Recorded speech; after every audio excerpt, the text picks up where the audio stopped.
अगर मैं आपसे कहूं कि भारत का सबसे बहादुर राजा अपनी एक ही गलती की वजह से इतिहास हार गया, तो क्या आप यकीन करेंगे? ये कहानी तलवारों की नहीं, ये कहानी मौके, घमंड और एक छोड़े गए दुश्मन की है। 1149 ईस्वी अजमेर और दिल्ली की गद्दी पे बैठता है एक किशोर, पृथ्वीराज चौहान। वो सिर्फ राजा नहीं था, वो राजपूत स्वाभिमान का प्रतीक था। उसके राज्य की सीमाएं अजमेर से दिल्ली तक फैली थी, लेकिन इतिहास चुपचाप देख रहा था, क्योंकि पश्चिम से एक तूफान उठने वाला था। जब राजा जीत में डूबा हो तो सबसे बड़ा खतरा उसकी आंखों के सामने ही खड़ा होता है। 1175 ईस्वी के बाद गजनी से एक नाम बार बार भारत की सीमाओं पर दस्तक देता है, मोहम्मद गौरी। 1191 ईस्वी हरियाणा की धरती तराइन, राजपूत सेनाएं हाथियों और घुड़सवारों के साथ मैदान में उतरी।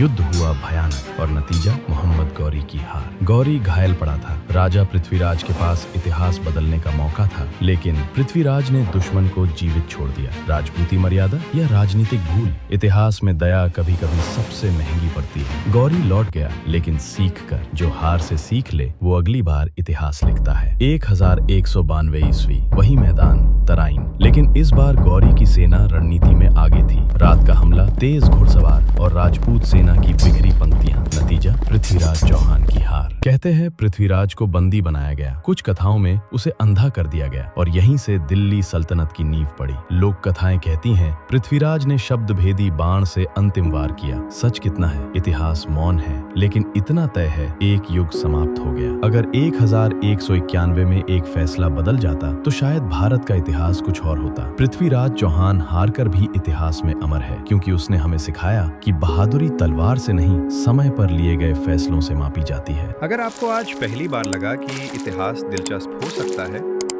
तो समझिए ये चैनल आपके लिए है।